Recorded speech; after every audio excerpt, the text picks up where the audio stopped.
Muhammad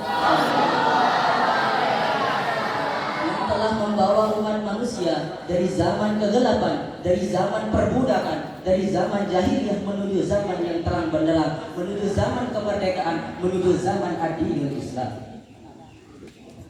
Baiklah, berdirinya saya di sini untuk menyampaikan sebuah pidato yang berjudul Cinta Segi Empat.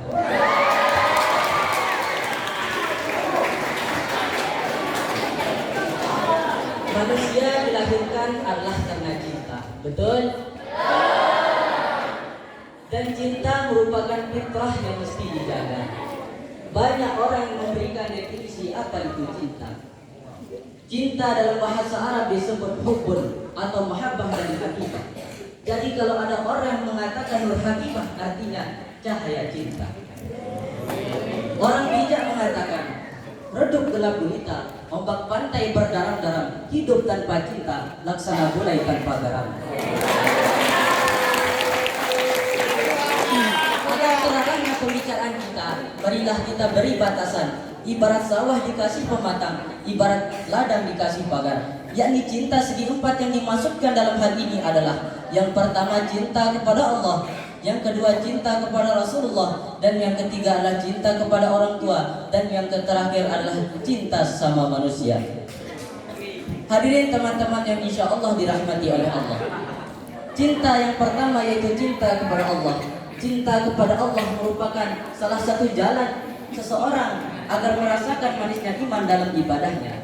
Sebab orang yang telah merasakan manisnya iman itu adalah orang yang telah menjadikan Allah lebih ia cintai dari yang lainnya. Jadi janganlah mengaku telah merasakan manisnya iman kalau belum Allah lebih ia cintai dari yang lainnya.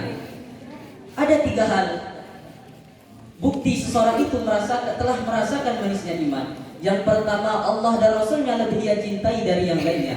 Yang kedua, mencintai seseorang karena Allah Subhanahu wa Ta'ala. Dan yang ketiga, benci kembali kepada kekufuran sebagaimana ia benci dicampakkan di dalam neraka. Lalu apa bukti seorang itu cinta kepada Allah? Biasanya orang yang cinta terhadap sesuatu, dia akan nurut, dia akan patuh dan rela berkorban demi cintanya itu. Begitu juga orang yang cinta kepada Allah Subhanahu wa Ta'ala. Orang yang cinta kepada Allah, dia akan mengerjakan perintah-perintahnya dan menjauhi segala larangannya, dan meluangkan untuknya 5 waktu sehari semalam. Jadi tidaklah dimakan cinta kepada Allah kalau belum mengerjakan salat 5 waktu sehari semalam. Teman-teman sekalian yang insya Allah dirahmati Allah. Yang kedua adalah cinta kepada Rasulullah Sallallahu Alaihi Wasallam. Sebagaimana telah disabdakan oleh beliau yang berbunyi, la yu'minu ahadukum hatta akuna habba ilaihi min waladihi wa walidihi wa jami'in nas, akhrajahu Bukhari Muslim. Tidaklah beriman salah seorang di antara kamu sekalian sehingga aku lebih dia cintai dari anak-anaknya, kedua orang tuanya, dan sekalian manusia. Hadis riwayat Bukhari Muslim. Manifestasi cinta kepada beliau, ikutilah tuntunan ajaran agama yang harus dijaga kemurniannya, jangan sampai diarahkan kepada hal-hal yang menyimpang. Oleh karena itu, nilai ritual haruslah mencerminkan logika cinta kepada beliau, bukan yang kontradiktif dengan logika cinta.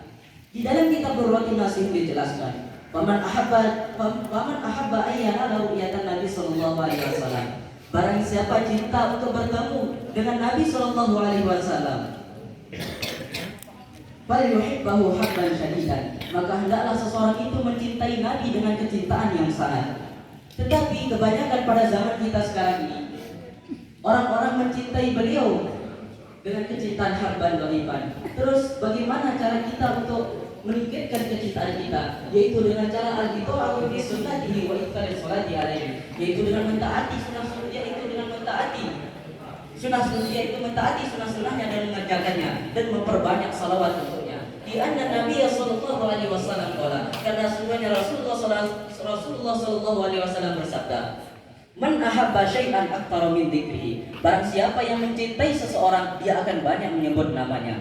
Jadi teman-teman, marilah kita banyak-banyak menyebut nama beliau, yaitu dengan mengucapkan salawat. Karena dengan kita bersalawat kepada beliau, maka kita termasuk orang yang mencintai beliau. Sebagaimana yang dijelaskan, sebagaimana hadis yang diriwayatkan oleh Anas radhiyallahu an yang berbunyi, Faman ahabba sunnati faqad ahabbani wa man ahabbani kana ma'i fil jannah. Barang siapa yang mencintai sunnahku, sungguh dia telah mencintaiku, dan barang siapa mencintaiku, sungguh dia bersamaku nanti di dalam surga. Hadis ini menjelaskan seseorang yang mencintai sunnah-sunnah beliau, faqad ahabbani, sungguh dia telah mencintai beliau. Di dalam ilmu nahwu dijelaskan, qad di sini adalah qad tanda fi'il, yaitu apabila masuk kepada fi'il madi maknanya litahqiq. Kalau masuk kepada fi'il mudhari maknanya litaqlil. Karena di sini ahabbani adalah fi'il madi, maka maknanya di sini adalah litahqiq, yaitu bermakna kepastian, bukan makna penantian.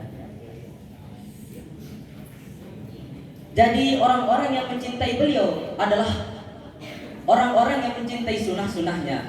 Orang-orang yang mencintai beliau akan masuk surga nanti di dalam akhirat. Amin amin ya rabbal alamin. Teman-teman sekalian yang insya Allah dirahmati Allah. Yang ketiga adalah cinta kepada orang tua. Mencintai dan menghormati kedua orang tua merupakan salah satu perintah Allah Subhanahu wa taala. Adapun sikap kita yang tertera di dalam Al-Qur'an, adapun sikap kita kepada kedua orang tua kita yang tertera di dalam Al-Qur'an di antaranya. Yang pertama, bersuara dan berbicara dengan suara yang lemah lembut, sebagaimana dijelaskan dalam Quran surah Al-Isra ayat 23 yang berbunyi, A'udzu billahi minasyaitonir rajim. Wa qadara rabbuka alla ta'budu illa iyyahu. Tuhanmu telah memutuskan bahwa jangan sekali-kali kamu menyembah kecuali kepadanya. Wa bil walidaini ihsana, dan kepada kedua orang tuamu berbuat baiklah. Imma yablughanna indakal kibara ahaduhuma aw kilahuma. Jika salah satu di antara kedua orang tuamu atau keduanya telah mencapai usia tua dalam pemeliharaanmu, fala taqul lahuma uffin, maka jangan sekali-kali kamu berkata kepadanya perkataan wala tanharhuma, dan jangan sekali-kali kamu membentak keduanya, wa qul lahuma qaulan karima, dan katakanlah untuk keduanya akan perkataan-perkataan yang mulia, ai qaulan dinan wa latifan, yaitu perkataan yang lemah lembut.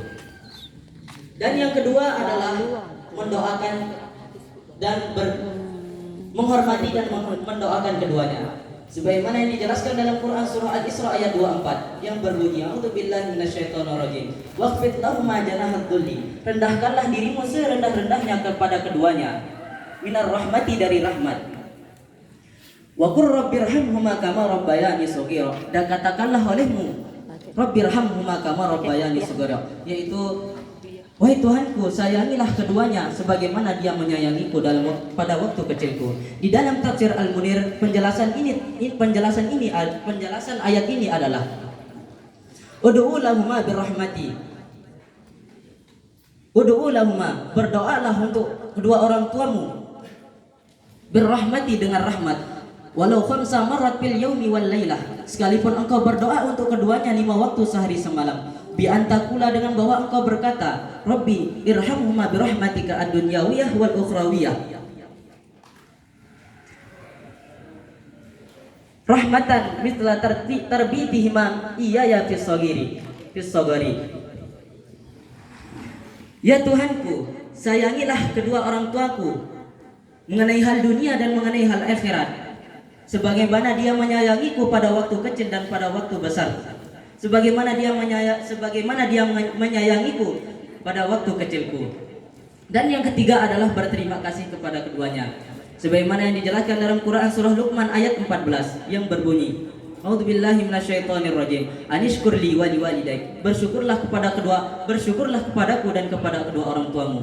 Mengenai ayat ini, Sufyan bin Uyainah berkata, Faman shalla salawatil khamsa, barang siapa yang salat 5 waktu, faqad syakarallahu ta'ala, maka sungguh dia telah bersyukur kepada Allah.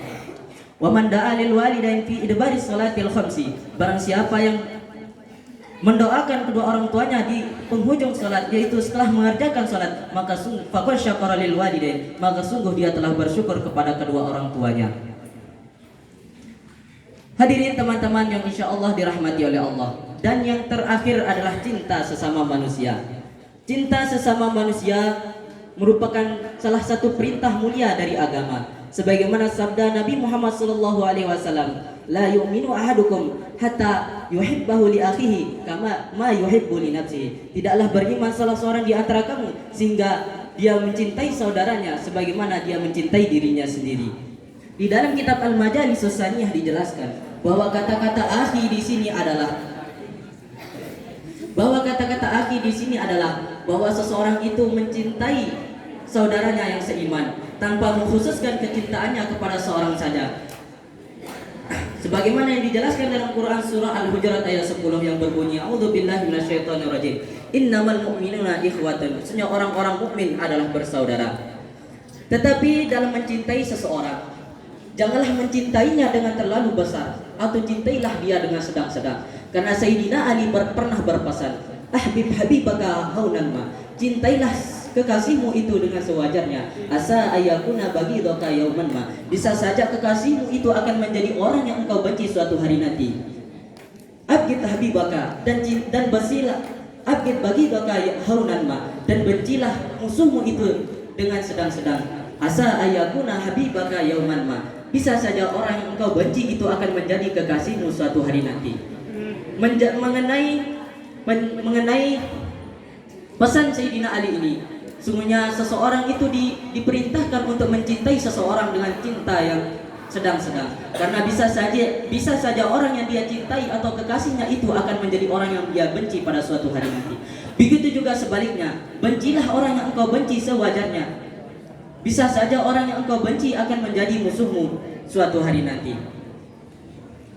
Hadirin teman-teman yang insya Allah dirahmati Allah, di dalam kehidupan kita sehari-hari adalah kita menanamkan cinta yang 4 ini, yaitu cinta kepada Allah, cinta kepada Rasulullah, cinta kepada orang tua, dan cinta kepada sama manusia.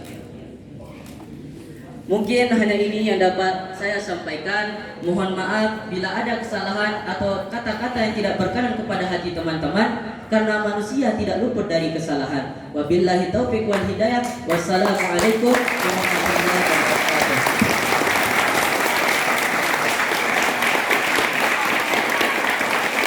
Kepada Reza Ardianto kami ucapkan terima kasih. Acara selanjutnya